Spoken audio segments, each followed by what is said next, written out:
United States of America, and to the republic for which it stands, one nation, under God, indivisible, with liberty and justice for all.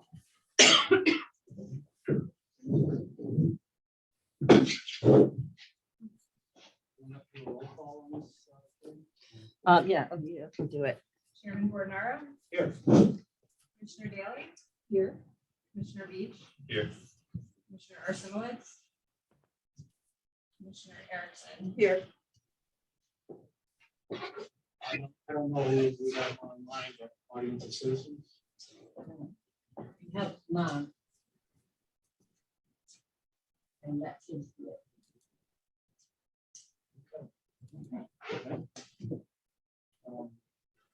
Do we have a motion to adopt the minutes from the special meeting, May 18th, 2022? So moved. Second? All in favor? Aye. So, item 4, discussion and possible action on the charter. A couple of things I want to point out before we start. Kate was notified and was told that Board of Finance member for the charter cannot hold either another elective office or appointed office, which means I'm not eligible to be on this committee. So I want to, kind of let everyone know. So what we're going to do is I'll be chair of tonight's meeting, I'll be chair of Monday's meeting, and then on Tuesday's town council meeting, they'll change the chair position. And so this is the quickest I've ever held a job. You got to lose it right off. So I just wanted that to be on the record. Yeah. Okay. Thank you for sharing that. The other thing is I do appreciate everybody's participation. We have a lot to do in a short time frame. We have to have a draft ready for June 13th so that we can present the June 14th public meeting. So we have a lot of work to be done. And when we initially talked about the Charter Revision Committee, we talked about limiting the scope of changes because of the short time frame. So we're trying to figure out how do we, focus on the major items and then and work through it so we don't get stuck, changing too much. Mr. Chairman, Mednick here, Steve here on the screen. Hello. What is the restriction that you're referring to that prevents you from remaining on the commission? As a Board of Finance member, I cannot hold another elective office or appointee. So they consider, has Jeff, I assume that Jeff has chimed in. There's because there's a statutory requirement that only 1/3, not more than 1/3 can hold any other public office, but you're saying there's an actual charter provision that prevents you. Yeah, this is specific to a Board of Finance member, and that's the only thing. The example doesn't even apply to town council either, so. Interesting. So it's been interpreted that a charter commission, even though it's of limited duration, would trigger that provision. I haven't. Yeah. Yep. Jeff is saying yes. Okay. Yep. I defer. Couple other things. I spoke with Kate in terms of managing revisions to the charter. We want one individual that's going to be responsible to manage the revisions. And we spoke, and I thought Jeff Donofrio would be the right person to manage. He's familiar with the charter. He can manage the changes that we make. And then after each session, we'll have revised versions to the next session and so forth. So Jeff, if you're in agreement with that. Yeah, that's fine. We had yesterday, the town manager, the town clerk, the finance director, and I had a call to go through the charter with respect to town hall's recommendations for considered revisions, and I generated a red line draft of that this afternoon. So once Kevin and Arosh and Kate have a chance to look at that, they'll be able to forward that to the commission so that you'll have, at least from town hall, the input on the town staff side. And then we can work off that red line version with additional edits and modifications that come out of the commission.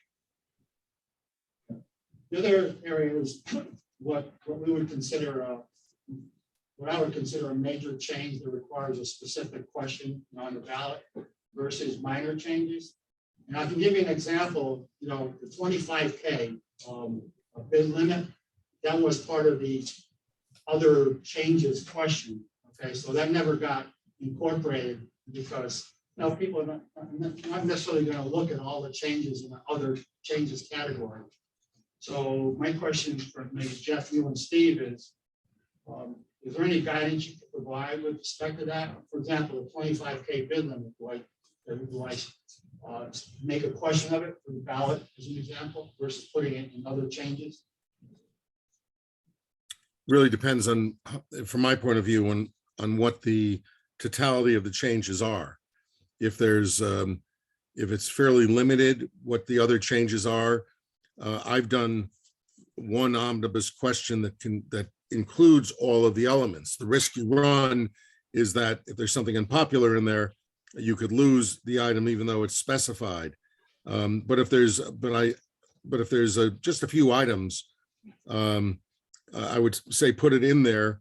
If you don't want to lose it and you think it stands on its own, you might have it serve as its own question. But it really depends on the remainder of the changes that are made and how politically difficult you think some of the changes are going to be. Chair, so my understanding is that the town council kind of indicated they were looking at 3 different areas: the VMA, the town manager residency, and the 25K that we're talking about. Would that be appropriate to be 3 separate questions and everything else is language? Unless we come up with something that we think is Something else, important enough Yeah. to say, let's treat it as a specific question. Because I think last time we were 5 questions, I believe, and then the rest were language changes. And you'll also be aware that there's going to be a constitutional amendment question on the statewide ballot, which has to do with early voting. So that question will be first on everybody's ballot throughout the state. All right, with the constitutional amendment. So just be cautious of that. All right, or be aware of it. So the other thing, we haven't had time to look at this other category, but some of the changes that we're looking to make are actually in this other category. So some of the language is already there, so we don't have to reinvent the word, the changes. We have some of that language here. So in terms of going through charter changes, I think maybe what we can do is start with the major items that we already talked about and have some discussion. And then if there's any other ones we want to bring up, we can bring it up as a team. So this is just open discussion between the committee members, and then the attorneys can chime in also. Okay. So the first one, talk about the BNA. Just to reiterate, I appreciate all the citizens' input the other day, and our intent is not to, terminate the VNA. We want some flexibility with respect to, maybe an organization change, maybe the way they contract. And right now, the language in the charter doesn't give us that flexibility. So I think if I'm reading it right, Jeff, section 817-1 of the charter.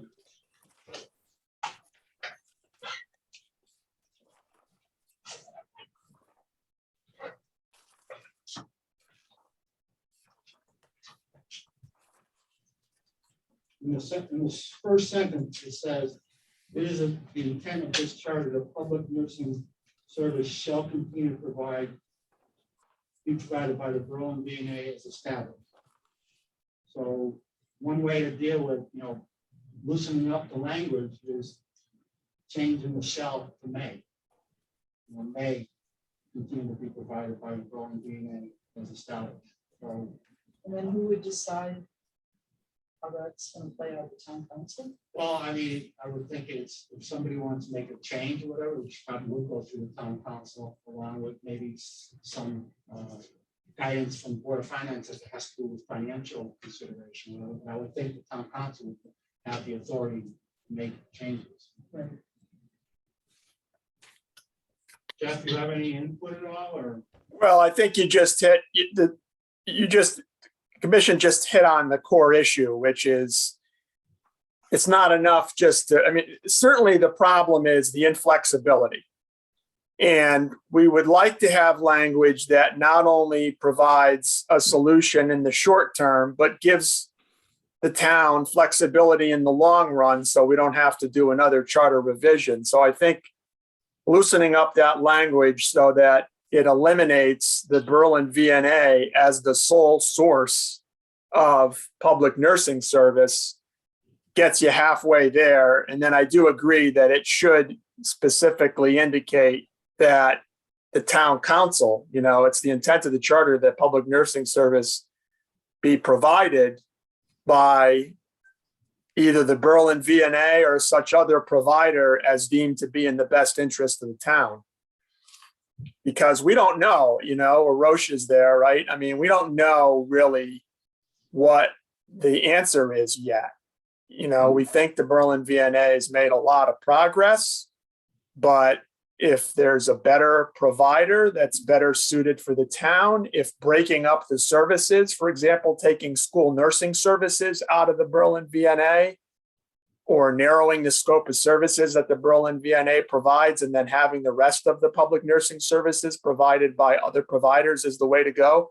I think the town just needs the flexibility so that it doesn't have its hands tied in providing these services. If you look around Connecticut, you see some of the larger municipalities provide the service in-house, not through a VNA, but with staff nurses. You see other municipalities that participate in regional organizations, whether it be a regional VNA or a hospital coordinated program. So there seems to be typical Connecticut, right? 169 towns, 169 different ways of doing things. But, there seems to be a number of alternatives out there. Finding what works best for the town of Berlin and the needs of the town of Berlin is what the charter should allow the town to do. Thank you. So for now, Jeff, is it just that one word, or do we add more associated with town council responsibility and so forth? I'm not sure the one word gets you there. Yeah, No. okay. Because what you've done is you've established a board of directors, you've established a whole series of criteria. One of the things that I might suggest, and I'd be happy to talk to Jeff about it offline, is if you want to keep the VNA in there for the time being, you're not trying to eliminate the VNA through this charter action. You're trying to provide the town with more flexibility. Is you might consider moving these VNA provisions specific to VNA to the Code of Ordinances. And what you might do is you might consider putting in a provision in the charter that would effectively sunset this provision upon adoption of an ordinance that basically maintains the status quo. You don't want to have a situation where the status quo is interrupted in some way, and just have a general proposition in the charter that that these nursing services would be provided by the town, with a sunset provision that retains in the charter the current provisions, but creates an expectation that the town council will be creating an ordinance that will in effect sunset the VNA provision in the charter. So that's a way of maintaining the service, moving it, not alarming people, and allowing the town council to take the action that needs to be taken. I think it's a great idea. I like that approach. Yep. So I have a question in regards to that. Both of you obviously are familiar with town charters. Is there another town that has similar language to what you're talking about, Steve? I've not seen in the charters, in the towns I've done, and I've only done 25 towns or so, which is a fair number. I've not seen this kind of private, I'm not sure what the VNA is, whether it's a private entity, this kind of private entity named in a charter. I have districts, like for example, in Hamden, there's the Quinnipiac Health District that is referenced that provides health services to a number of communities, including Jeff's home community. But I've not seen, I'm not saying it doesn't exist, but I've not seen this provision in any of the charters I've worked on. Right. Okay, thank you. I think you're unique. So I suggest we look I at guess that. we give you two guys the action Yeah. to provide us, the language and we're open to the ordinance approach. Great. It puts everything squarely in the lap of the local elected officials. They'll have to make the judgment. Yeah, I mean, it's and very much a policy decision. Yep. And they're the policymakers, so I think it's appropriate. So the next one is really straightforward. It's just a matter of, adjusting the language for the 25,000 bid limit. So there would be changes in section 3.8, that identifies the $10,000 requirement. And then there would be changes in section 5.5. And actually, this document that Kate gave us earlier probably has those changes already considered, right? Okay. Yes, so the only thing is, the first sentence covers that, you were right. There is additional language about all labor contracts. You may not want to have that second sentence in there, but the first sentence under 3-8 would cover it. And I think Attorney Donofrio has looked at that in the red line version that he's provided to us, and we'll have that on Monday. Okay. Or tomorrow, I can get to it. All right, and then 5.5, 5-5 will only be that first paragraph again. And the reason is that the charter revision back in 2016 was trying to include the Board of Education. So at this point, I don't know if we want to open up that part, but it would be for the 25,000 would probably be those two. And again, Attorney Donofrio, I think has addressed that.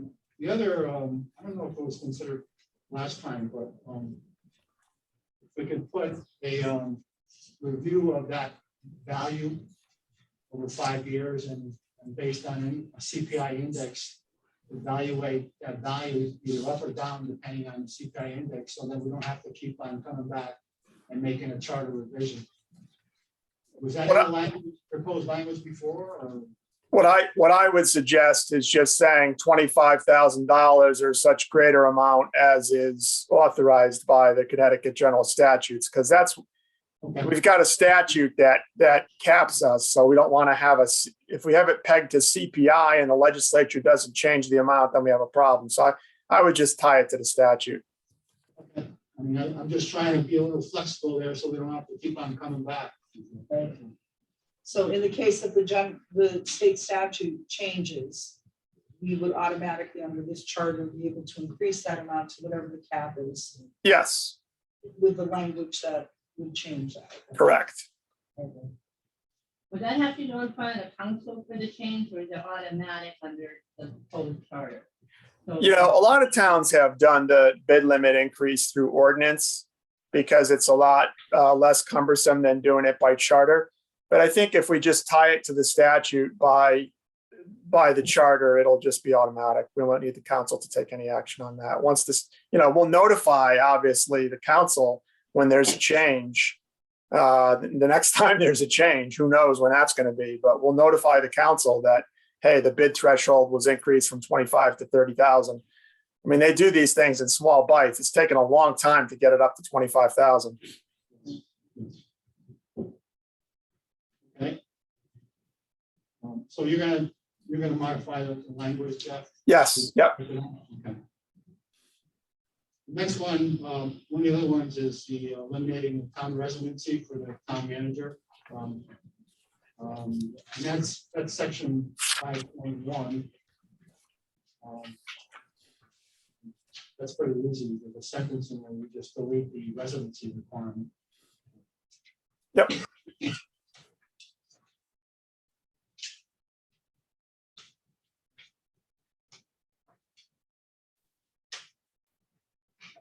So in 5.1.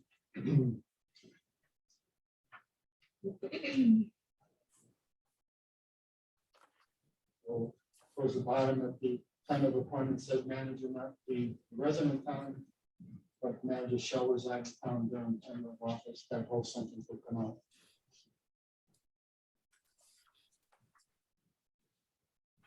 Right. Okay. Next one is probably a minor one, but we talked about deadlines for committees and committee appointments and commission appointments. Now, I'm not sure what ideas you have, Jeff, with respect to that, how other towns address that. I mean, I know we put like a January timeframe for these appointments.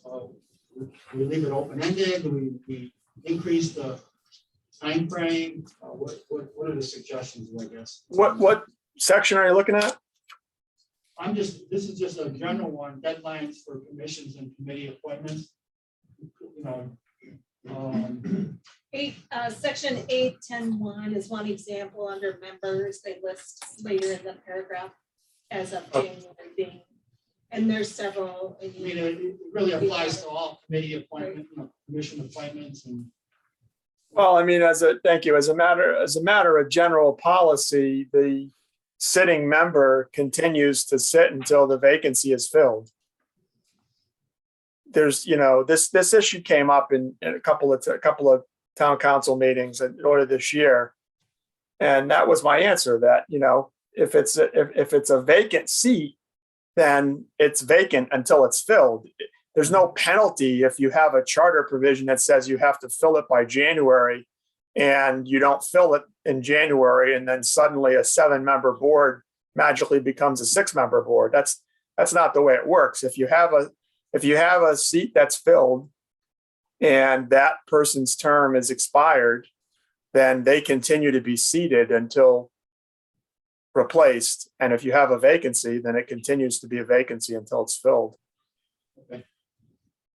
Jeff is right on that front, but one of the things that I've done in different communities where it's a problem, there are some places where I don't know if you have term limits. I haven't read the entire charter, but we have term limits on boards and commissions. Some mayors get a little upset because their buddy's not going to be on the board any longer, and they just don't fill the position. They remain on until their successor is appointed and qualified.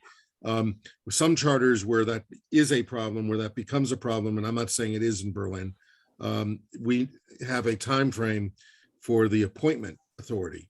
And if the appointment authority does not exercise his or her power within that time frame, they lose it and it goes to the council, goes to the legislative body. And if the legislative body doesn't use it, then the commission gets to self-appoint. So I've done that in a few communities where that has been a problem historically, not because one mayor did it, but because it was a institutional problem. So I'm not saying that is something you should consider, but Jeff has properly stated the law. I'm giving you one solution if it's a problem, and I'm not saying that it is.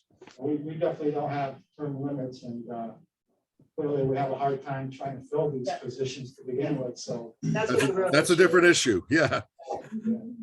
So basically, basically what you're saying is you're really not going to change the language. Leave it alone, and we'll deal with it. Well, yeah. I mean, the concern was, hey, the council was supposed to fill these vacancies in January and it didn't. You're in violation of the charter. Yeah. And my response was, look, if you have people that have volunteered to serve on elected or appointed board or commission on which there's a vacancy that needs to be filled and they're qualified and you've had time to vet them, then go ahead and take action.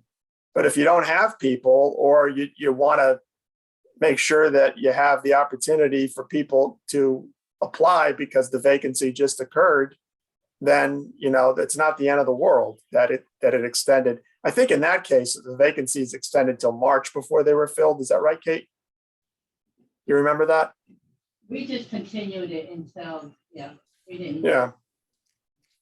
It's pretty, under the charter, it's pretty much as far as the vacancy, Yeah, I mean, technically the charter is patterned after state statute, and the expectation is that you'll have your fully populated boards and commissions in place in January, but it doesn't always happen that way, especially where it's difficult to get people to serve. There's a number of restrictions in the charter about, for example, that Board of Finance restriction in 441.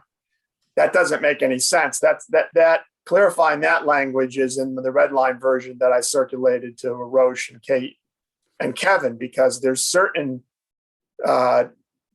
situations where you want somebody from the Board of Finance to, for example, a building committee. If you're going to undertake a significant capital project, you want somebody who's got some financial expertise to be on a building committee. So, certainly members of the Board of Finance can't be on town council. They can't be on the Board of Ed. But, other than that, there's a lot of restrictions that I think make it more difficult. And, the incompatibility of office statute that is in the Connecticut general statutes with respect to the Board of Finance members just says that you can't serve on the Board of Finance and also be a salaried town employee or hold a salaried town office.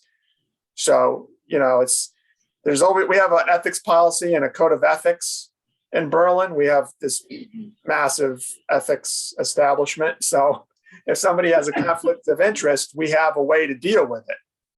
But I do think in terms of the way that the council handled those vacancies, they filled them when they had applications and resumes that they vetted and felt that they had qualified candidates to fill them. And I think that's the right way to do it. And I don't think there's a need to change it. By the way, once I was told that I can't be on this committee anymore, I did strike out that language right away.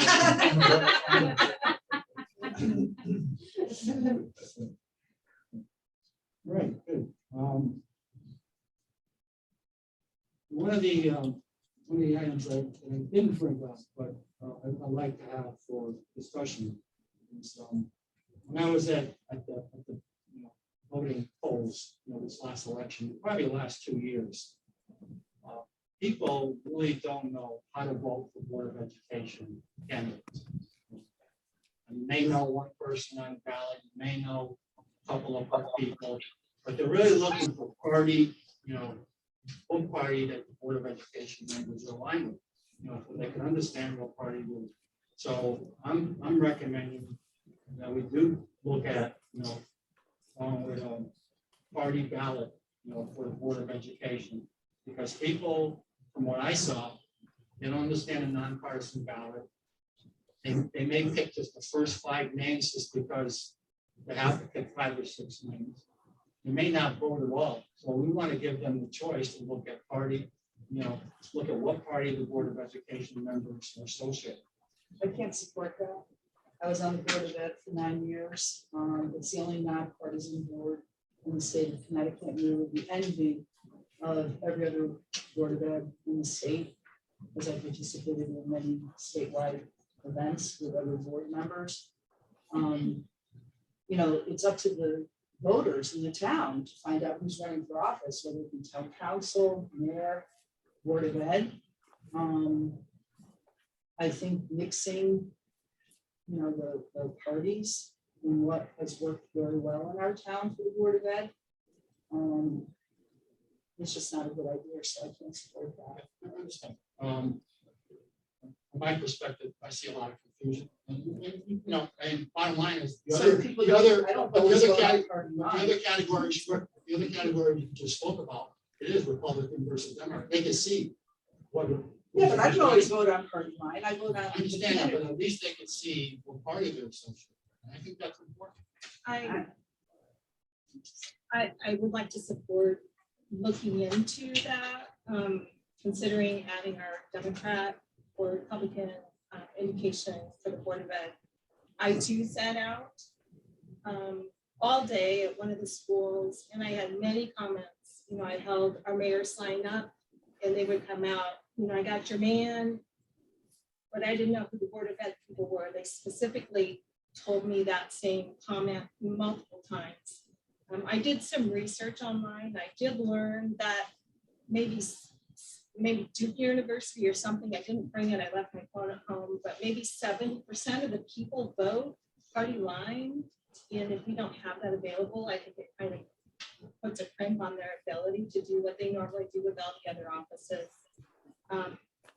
Our other voting opportunities for the city are Democrat, Republican is another reason. Also, lost my train of thought, but those are some of the things that I feel we should do. Oh, I know. I mean, even in the White House, we have so many on the Democrat or the Republican. You sort of anticipate what their feelings are, their direction, you know, what ideas they'll support. And I think it's helpful to the voters who want to participate, who want to support the Board of Education and the parents and the school and the students. It just gives them more information in which to make good decisions on. So this came up in a charter revision in 2016. It was the only provision that was not passed by the citizens. We're now at 2022, and I don't think it's something that we should open up again. I'm not going to support it. Okay, well, I think that what we'll do is, one way to resolve it, we'll have a committee vote. Since Joe's not here, we'll hold off on the committee vote. I think Joe is on the, it looks like Joe is online. I am online.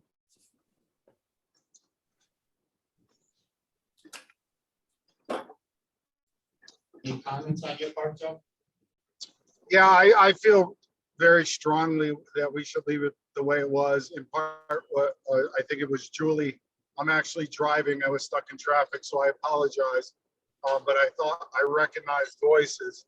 I think this issue really has been decided, and I know we're one of the few left in the state, but I really think it works very well. And I think the people that are interested in the Board of Ed do their homework, find out positions and everything else. We have a system that works really well right now. I don't think we change it. Breaking up, Joe. Well, I think, we could agree to disagree. I think the last couple of years, things have changed with Board of Education. And so I want to make a motion and have a vote on making these changes to the charter. Committee. So you have a motion. Yeah, I make a motion that we do consider making these changes for the Board of Ed to be able to display their party affiliation.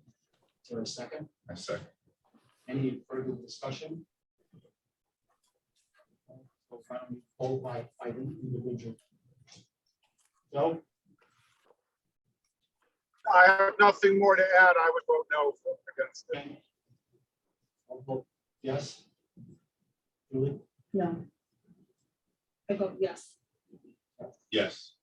So we'll move forward with recommending changes.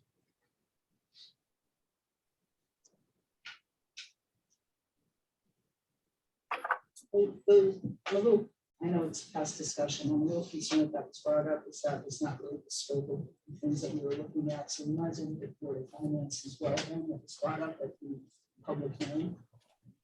There was some information that was shared with us by a current member of the Board of Finance, as well as the previous chair of the Board of Finance, that the Board of Finance should be eliminated. So if we could talk about that a little bit, I think they brought up some really legitimate points. I mean, I speak from the Board of Finance, and I don't necessarily agree with everything that was said. I believe we do add value. whether it's through the budget process or through providing financial recommendations and working with some of the town managers and so forth. And we have Board of Finance members on the capital team.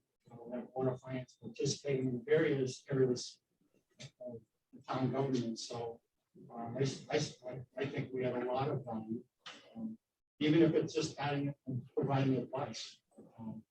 And we do a lot of work with respect to the budget, and we're the guidance for the town council to explain to them what we feel is the right budget for the town, and that's the mill rate. So I'm definitely in favor of still having Board of Finance. I think they're still a critical piece. So my understanding, Chair, is that the Board of Finance can initiate any appropriations or transfers, and the processes really aren't that significant with the town manager form of government. Obviously, a lot of the budgetary things come in through the town manager. We also have a director of finance, who I understand does work closely with the Board of Finance as well, but I'm not quite sure that with the town manager form of government, that a Board of Finance is really necessary.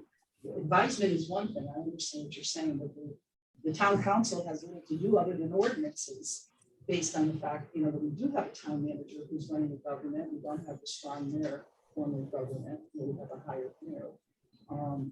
So that in essence, the town council does very little except for ordinances, to be honest with you. They should be doing the budget.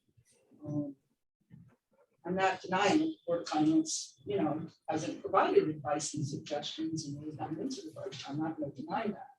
I just don't see the need for it based on our current form of government. Well, again, I'm opinion. If there's any more other discussion, but if you want to put it to vote. The problem is that we can't vote on it because you're a Board of Finance member. There's a conflict. And I'm not even sure the previous vote can count either. Based on the fact there's a conflict with you being the chair and on the Board of Jeff, is that Finance. correct? Well, all you're really voting on at this point is how you want to proceed with generating a draft. The conflict issue becomes front and center when you vote on a draft report to send to the last public hearing, which I think is June 14th. Yes. So right now, the votes, I don't really think they're necessary. Everything's for discussion purposes until you vote on that draft report. I would like to go ahead and add some comments to that. I come from a family that has a lot of experience and knowledge in education and like CPA and actuary and finance. And I know their studies are long and intense. The gentleman that spoke at our open forum, I asked what his degree was or background was, and he had a very strong financial background in which we seem to capture in Berlin to put on the finance board to look at this very closely.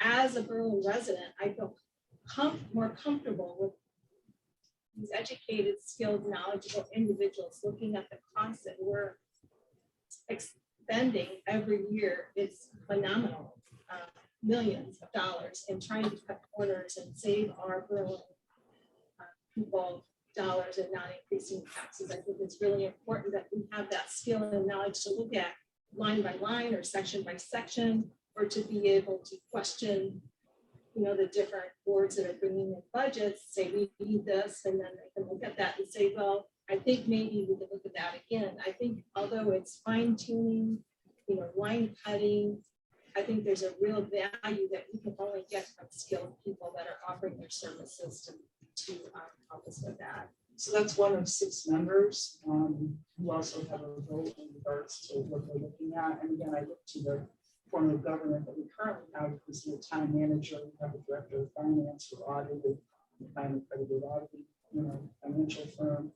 And I feel as an elected official on the town council, part of their responsibility, whether they have the knowledge base or not, because obviously 5 other people on the Board of Finance don't have it either.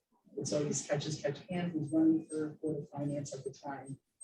Very true of many commissions. Sometimes you have people who are on commissions that don't necessarily have the knowledge for this. They want to serve. And I appreciate that and I respect it because they're not paid. But again, I'm deferring to the town government that we currently have and allowing our town council to work within the structure that we currently have to develop the budget, which is what we've done in the past prior to 2016. Yeah, I guess I'm looking at the time involved, the time that the finance board has committed. They spent time with the school, took tours. I don't know that town council alone would have time to do that. And they can't make recommendations to the town council in order to pass it. And I think there's just time restriction. We want to do the very best we can for the members of Berlin. But I think they really add an extreme value to watching the budget. And making presentations. Unfortunately, with the structure that we have very little control of who we're voting into office, including the Board of Finance. The political parties put up their representation, and so I'm not sure it's the best way to operate. And we, in fact, have the town manager form of government. I've questioned the need for the Board of Finance again prior to 2016. And I know years ago there was a Board of Finance and we had a strong mayor when there was a hired mayor. And then when we switched to a town manager form of government with the Director of Finance, there was no longer the Board of Finance any longer. And the charter revision in 2016 got revived. And I still question, why did we do that? Why did we do that? When we managed all these years and we had control over who we could vote for. Now we can't with this charter that came out in 2016. Political, but the only one you're voting for are the mayors, and then everybody else is pretty much guaranteed. And I know you're new to town. I don't know. Oh, sure. And I there are some nuances that go past Yeah, that, so you but- may not have experienced some of the provisions in the charter when it comes to election time, but very frustrating for me. All I'm voting for is a mayor in this town. And Board of Ed, if there's more than the number of vacancies that need to be filled. That's that. I think we addressed this discussion. Are there any other items that comes to mind that any of our committee members have looked at other areas or with respect to, I don't know, focus on the main stuff? I have a couple of questions, Jeff, on section 8.8.2 on planning and zoning commission. Okay. The question is,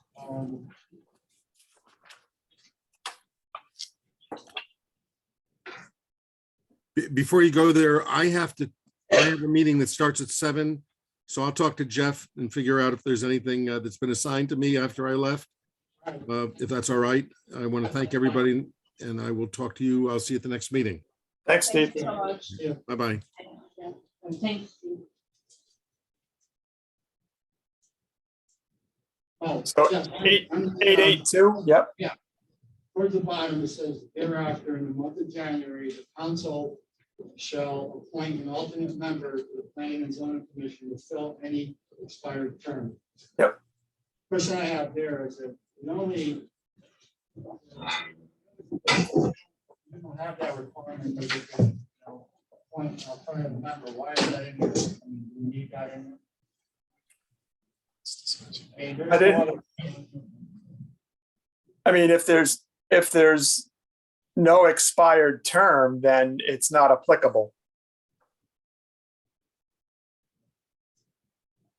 just don't I mean, we, as a matter of state law, we need to have that alternate member position filled because there's conflicts of interest or otherwise lack of a quorum at some public hearings, and we have statutory time periods, both under the general statutes and under the zoning regs, that we have to close public hearings and make decisions by. So we need to be able to move the business along. Not sure that answers your question, but the reason that that's there is we need that alternate position to always be filled. Yeah, and I'm not arguing that, but it says, alternate member to the planning board to fill any expired term. Can't the town council choose another person for that position or for that expired term? Versus an alternate? That just refers to an alternate. Do you want to clarify that? I mean, we can clarify that. That reference and an alternate member does not become a regular member unless that alternate runs as a regular member. All right, that clarifies that. Then. Yeah. That's what I'm trying to understand. Okay. Yep. All right. Thank you. Thank you. The limit time.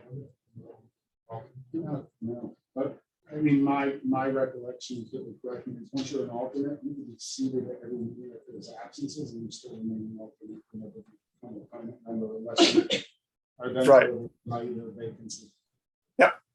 And at that point, if a vacancy does occur as a regular seat, you know, if I'm an alternate and I think I want, you know, I applied for the regular seat, but, you know, Sal applies also and they feel that he has more experience than I do, and Sal gets the position. It's whoever is the best qualified or party or whatever. Right. Sometimes.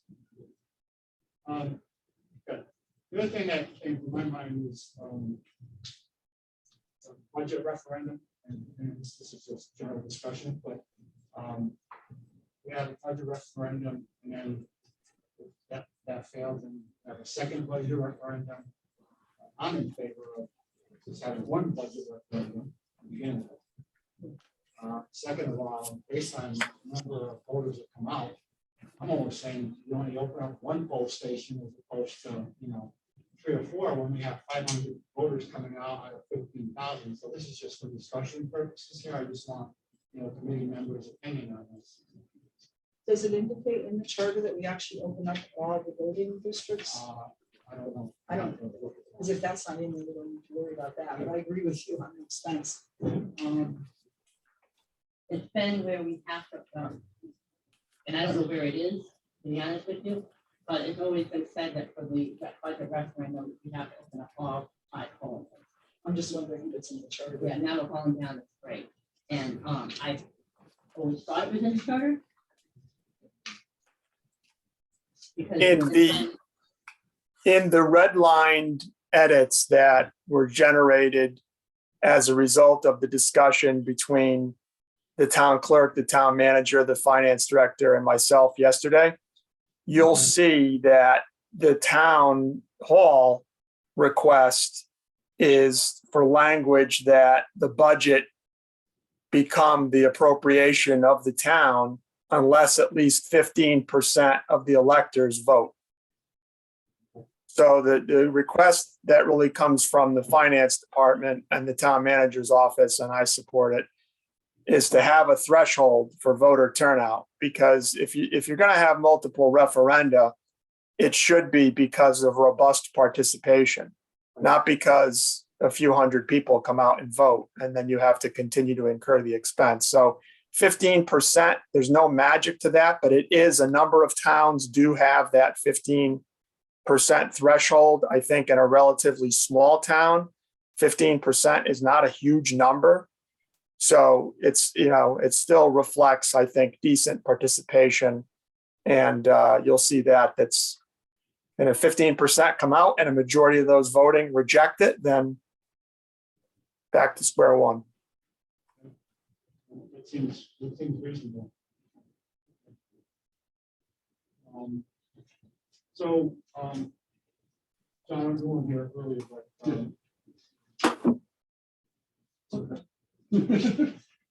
anyways, Jeff has he's already taken made some changes to the document that he's going to give us, you know, shortly, I guess, on Monday, or we can look at some of the wording, so we don't have to worry about making all the amendments.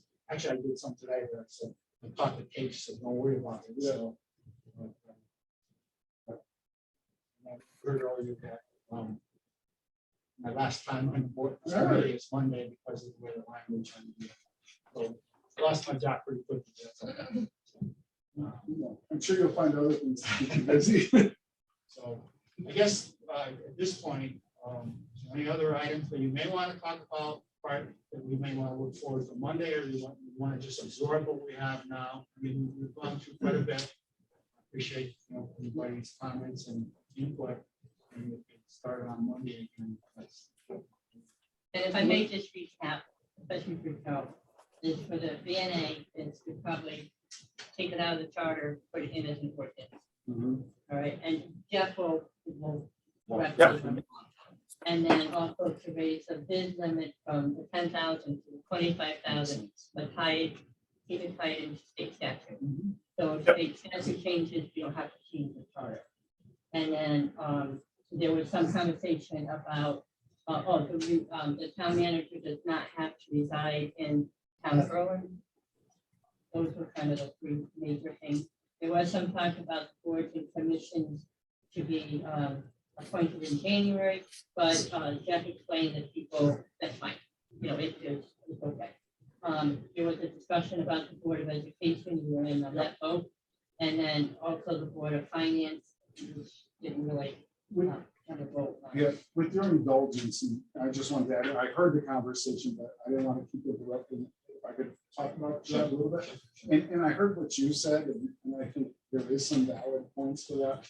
But also, when I was on the town council, that was on back a long time, 18 years, I think now, I was the budget chair. And what was really helpful for me, and nothing against the Board of Finance, and it is what it is, but doing the budget, and doing the budget workshops, it wasn't all of the town council. I think back then we had 9 members, and 6 of the 9. It was really informative, and it helped us with our decisions later on in the year, because we sat there with the budget committee. We knew what the money was coming in, what was going on, the programs, what their capital expenses were. And then when items would pop on the agenda, it was very familiar with this. Like, hey, wait a minute, when we're in budget committee here in Judah, I said X, now you're doing Z. What's changed? And we get a lot of information. Your point was exactly accurate too. It is a lot of time. And we used to do it very similar the way you do it. We have the budget workshops, and we sit through all the departments as the town council, and we do it. And it's part of the job. And I think some of those budget discussions are political in nature. It's the mayor, let's respect the mayor regardless of party. If they have initiatives and they're the highest office, some of the decisions that are coming out are political in nature. I think the finance board has found itself in a difficult situation over the past 4 or 5 years. We all know kind of what happened. If that tie, the way it works out, it's just really a vetting process. And in my opinion, the town council loses that expertise that they're working on by sitting through those workshops. Now, in a perfect world, I guess you could keep the Board of Finance and mandate that town councilors need to come and you get the same thing. But I just don't know how that Well, would. So, I mean, this year, as I was chair, yeah, we started, kind of a different process. We're trying to get together with all the boards, Board of Education, town manager, and Board of Finance, and having a discussion on where we want to be in the budget. Now, one of the things that didn't happen early in the process, because I want to have it, it's like I was chair later in the process. I want to have those kind of meetings early on before we even start the budget process, to make sure that we're all on the same page on what kind of ground rules we want to use, what kind of goals we want to set for the budget. And, I thought those are fruitful type of meetings that puts everybody in one room and gets those things going. Yeah. I mean, I hate to say that we add value because we work pretty hard to provide the right information to all parties. And believe me, I think we release some of the work in the town council side too, and we try to guide them and so on. But it's really working as a team as opposed to working in separate. My goal was to work as a team as opposed to separate entities. And I think it worked out a little better this year than I thought in the past. Because we communicated, we had separate sessions. I met with the superintendent, the chair of the Board of Education, town manager, and the mayor separately in a room to work it out too. Have hard discussions about where we want to be with the budget. And so I have an ownership on some of this that we, that we do add value. So this is my perspective. So I respect that, and I think you're right. I mean, you're sitting in the chair and the person in a much different way. But in previous years, when the Board of Finance came in 2016, it was highly politicized and it was nasty, and I don't think it was a benefit to the town. So it is at the pleasure of whoever is running the Board of Finance, and whether or not they agree with the mayor. I mean, I personally. but I'm trying to look at it as from the point of town government. And do we really need Board of Finance? And what does the town council do with ordinances? And that's about it. So you're right. I mean, I agree with you. I think we've done a different job. So I guess we're done. So I have a motion to adjourn. Okay.